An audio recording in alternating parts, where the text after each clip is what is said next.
Welcome to my channel Exam तैयारी. Subscribe and press bell icon. Hello everyone, कैसे हैं आप लोग। आई होप आप सभी बहुत अच्छे होंगे, अच्छे से तैयारी चल रही होगी आप लोगों की। आज हम अपने वीडियो में देखने वाले हैं इंग्लिश पेडागोजी के कुछ क्वेश्चंस जो कि बहुत ही अच्छे क्वेश्चंस हैं। तो आप इन्हें एंड तक देखिएगा, इस वीडियो को सभी क्वेश्चंस को अटैम्प्ट कीजिएगा क्योंकि अब आपकी तैयारी हो गई होगी ऑलमोस्ट। तो आइए देखते हैं पहला क्वेश्चन क्या है। The best time to learn a second language is in, यानी यहाँ पे पूछा गया है कि सबसे बेस्ट टाइम कौन सा होता है जब हम बच्चे को एक सेकेंड लैंग्वेज सिखाना चाह रहे हैं, यानी जो उसकी नेटिव लैंग्वेज है उसके अलावा। तो फर्स्ट ऑप्शन है हमारा अर्ली चाइल्डहुड, सेकंड है जूनियर स्कूल, थर्ड है सीनियर सेकेंडरी स्कूल और फोर्थ है कॉलेज। तो सेकेंड लैंग्वेज सिखाने का जो सबसे बेस्ट ऑप्शन होता है वो है, आई होप आप लोगों ने अपने आंसर लगा लिए होंगे, अर्ली चाइल्डहुड। अर्ली चाइल्डहुड यानी कि जब बच्चा जो है वो 4-5 साल का होता है तो वो उस समय जो है वो चीज़ों को बहुत अच्छे से समझने लगता है और सेकेंड लैंग्वेज को यानी बहुत अच्छे से वो सीख सकता है। ठीक है, तो 3-4-5 साल का बच्चा, तो अर्ली चाइल्डहुड ये बिल्कुल सही आंसर है। नेक्स्ट क्वेश्चन देखते हैं। मेटा लिंग्विस्टिक अवेयरनेस इज़, यानी मेटा लिंग्विस्टिक अवेयरनेस क्या होती है आपको बताना है।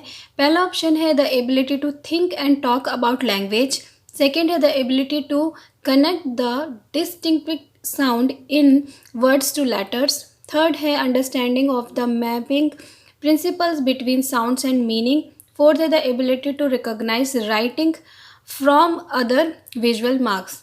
तो इसका सीधा आंसर है पहला option, the ability to think and talk about language. Meta linguistic awareness जो होती है वो उसमें हम क्या है किसी भी लैंग्वेज को किस तरह से बोला जाता है, किस तरह से मतलब सोच समझ के वो सारी चीज़ें हम उसमें सीखते हैं। ये 4 पार्ट्स में डिवाइड होती है। मैं किसी दिन ये टॉपिक कराऊंगी तो आपको बताऊंगी वहाँ पर, लेकिन यहाँ पे मैंने आपको एक सिंपल बता दिया क्योंकि ये क्वेश्चन आ जाते हैं फिर आप लोगों के लिए न्यू टाइप के क्वेश्चन होते हैं। Next question is the following statement that are true about language is, यानी यहाँ पे 4 स्टेटमेंट्स में आपको बताना है कि कौन सी स्टेटमेंट जो है वो बिल्कुल सही है एक लैंग्वेज के बारे में, एक भाषा के बारे में। पहला ऑप्शन है all language use essentially the same number of sounds, यानी सभी में सेम नंबर होती है साउंड्स की। सेकेंड है all native speakers of a language learn the basic rule of grammar in school, यानी जितने भी नेटिव स्पीकर हैं वो किसी भी भाषा के जो बेसिक रूल है उससे ग्रामर को स्कूल में सीखते हैं। थर्ड ऑप्शन है वाइल द डिफरेंट लैंग्वेज में use different phonemes they all essentially share the same syntax, यानी भले ही अलग अलग भाषाओं के फोनीम्स अलग अलग हैं लेकिन उनका जो सिंटैक्स है यानी किसी भी भाषा में का जो रूल है, ठीक है, वो सब क्या है सेम है। या लास्ट है नन ऑफ द अबव, इनमें से कोई भी ऑप्शन जो है वो सही नहीं है। तो अगर आपने एक लैंग्वेज के बारे में अच्छे से पढ़ा होगा, मैंने जो बहुत सारी वीडियो बनाए साउंड्स कितनी होती हैं, सिंटैक्स क्या है, फोनीम्स क्या है, तो आपको पता होगा कि इसका जो सही आंसर है वो डी है, नन ऑफ द अबव। क्योंकि किसी भी भाषा जो है उसमें एक तो सब भाषाओं में साउंड नंबर भी सेम नहीं, ऑप्शन पहला जो कहता है। दूसरी बात है कि हम अपनी नेटिव भाषा को हमने स्कूल में जाके नहीं सीखा है। अगर हमारी नेटिव भाषा हिंदी है या फिर किसी की केरल में रहता है तो तमिलनाडु में रहता है तो तमिल है, तो ऐसा नहीं उसने उन भाषाओं को जाके स्कूल में सीखा है। थर्ड पॉइंट ये है कि सिंटैक्स सेम होता है हर भाषा का, नहीं। अगर आप हिंदी में देखेंगे तो हिंदी में हम बोलते हैं कि राम स्कूल जाता है, ठीक है, लेकिन हम जब इंग्लिश में उसी को ट्रांसलेट करते हैं तो हम क्या करते हैं कि राम गोज़ टू स्कूल, तो वहाँ पे हम सब्जेक्ट पहले लगा देते हैं क्रिया को बाद में, जबकि वहाँ पे जो हिंदी है उसमें अलग है तो सिंटैक्स भी अलग होता है। तो किसी भी भाषा में ये 3 ऑप्शन जो बिल्कुल गलत है, इसलिए हमारा ऑप्शन 4 जो है वो बिल्कुल सही होगा। नेक्स्ट क्वेश्चन देखते हैं। विच स्किल्स आर रिसेप्टिव, यानी रिसेप्टिव स्किल कौन सी होती हैं। मैंने आपको स्किल्स पढ़ाई हैं तो आपको बताया कि 4 स्किल होती हैं, लिसनिंग, स्पीकिंग, रीडिंग, राइटिंग। उसमें से 2 तरह की स्किल्स डिवाइड की गई, रिसेप्टिव 2 रिसेप्टिव होती हैं और 2 कैसी होती है, प्रोडक्टिव होती है। तो यहाँ पे आपको रिसेप्टिव बतानी है। ऑप्शन ए है हमारा लिसनिंग एंड स्पीकिंग, दूसरा है लिसनिंग एंड रीडिंग, थर्ड है रीडिंग एंड राइटिंग और फोर्थ है राइटिंग एंड स्पीकिंग। ये बहुत सिंपल क्वेश्चन है फिर भी बच्चे इतने कंफ्यूज रहते हैं पता नहीं क्यों, और मुझे लगता है कि आज आपकी पूरी कंफ्यूजन ठीक हो जाएगी। देखिए यहाँ पे बताया गया रिसेप्टिव। रिसेप्टिव का मतलब होता है कुछ रिसीव करना। जब आप किसी चीज़ को, यानी यहाँ पे भाषा की बात करी जा रही है, लैंग्वेज की, तो ऐसी स्किल जिससे आप उस भाषा को ग्रहण कर रहे हैं, प्राप्त कर रहे हैं, ठीक है, तो वो हमारी रिसेप्टिव स्किल्स होती है। और जहाँ आप भाषा को दे रहे हैं, प्रोड्यूस कर रहे हैं, यानी कि किसी और को कुछ प्राप्त हो रहा है, उस भाषा को आप प्रोड्यूस कर रहे हैं, ठीक है, तो वो प्रोडक्टिव स्किल्स होती है। तो अगर हम लिसनिंग की बात करें तो लिसनिंग में क्या है, हम किसी को सुनते हैं, यानी उस भाषा को बोलते हुए सुनते हैं। सपोज दैट कि आप मुझे हिंदी बोलते हुए सुन रहे हैं, तो आप हिंदी को के नए नए शब्दों को ग्रहण कर रहे हैं, हिंदी भाषा में क्या है आप सीख रहे हैं, यानी आप कुछ ग्रहण कर रहे हैं।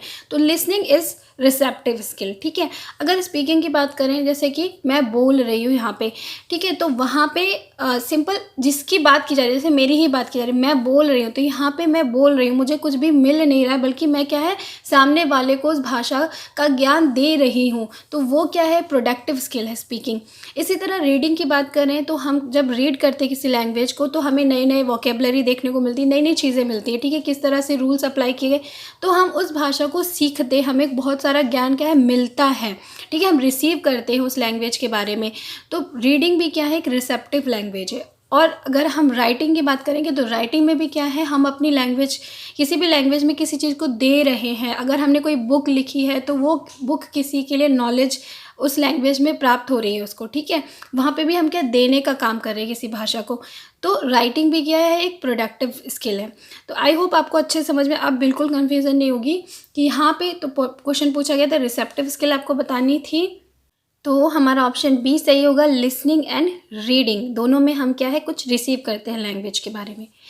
नेक्स्ट क्वेश्चन है, dash is the study of language from a cognitive and development law, यानी इनमें से कौन सा जो है वो एक भाषा को कॉग्निटिव डेवलपमेंट लॉ के तरीके से पढ़ने की स्टडी है, यानी उसमें हम स्टडी करते हैं, किसी भी लैंग्वेज को सीखते हैं तो कॉग्निटिव और डेवलपमेंट जो लॉ है उसको ध्यान में रखते हुए सीखते हैं।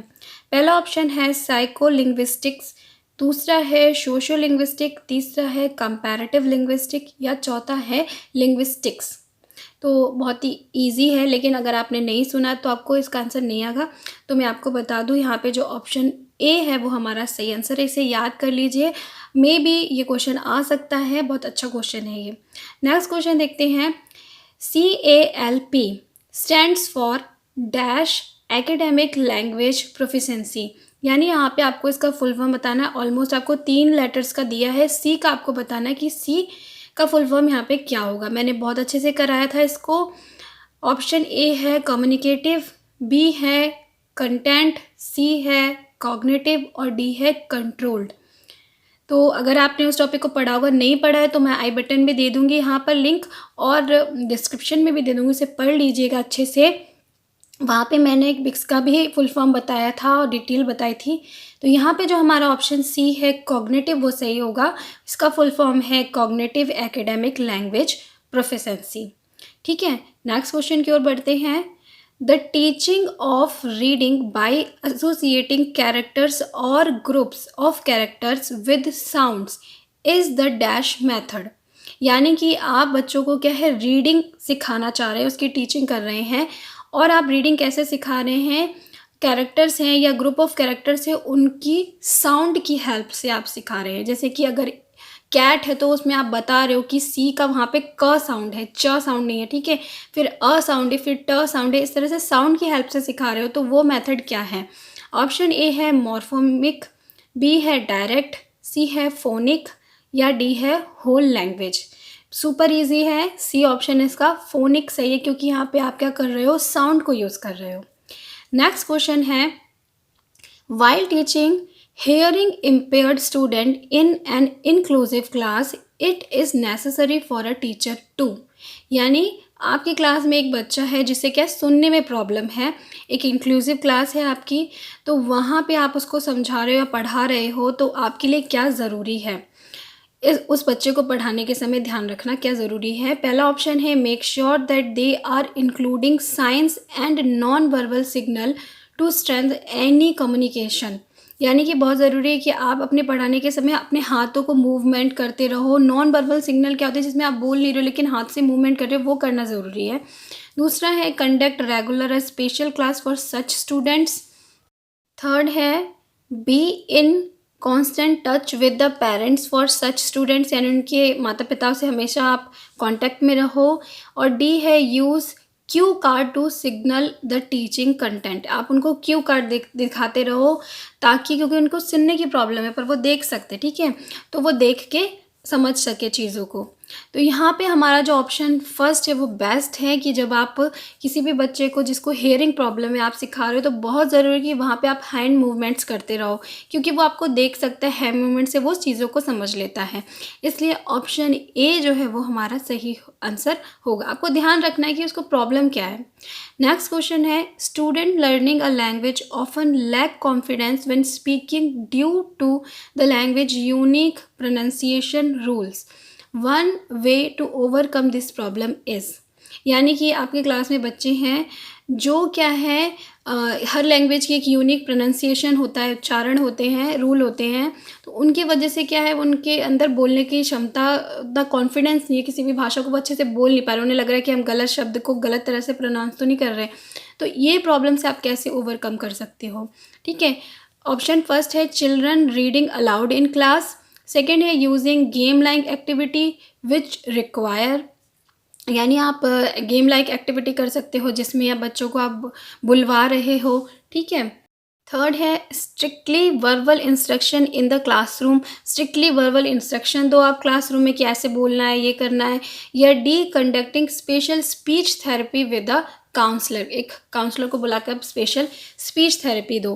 तो इन सब चीज़ों की बिल्कुल भी ज़रूरत नहीं, सबसे बेस्ट जो तरीका है वो है हमारा option B, using game like activities which requires.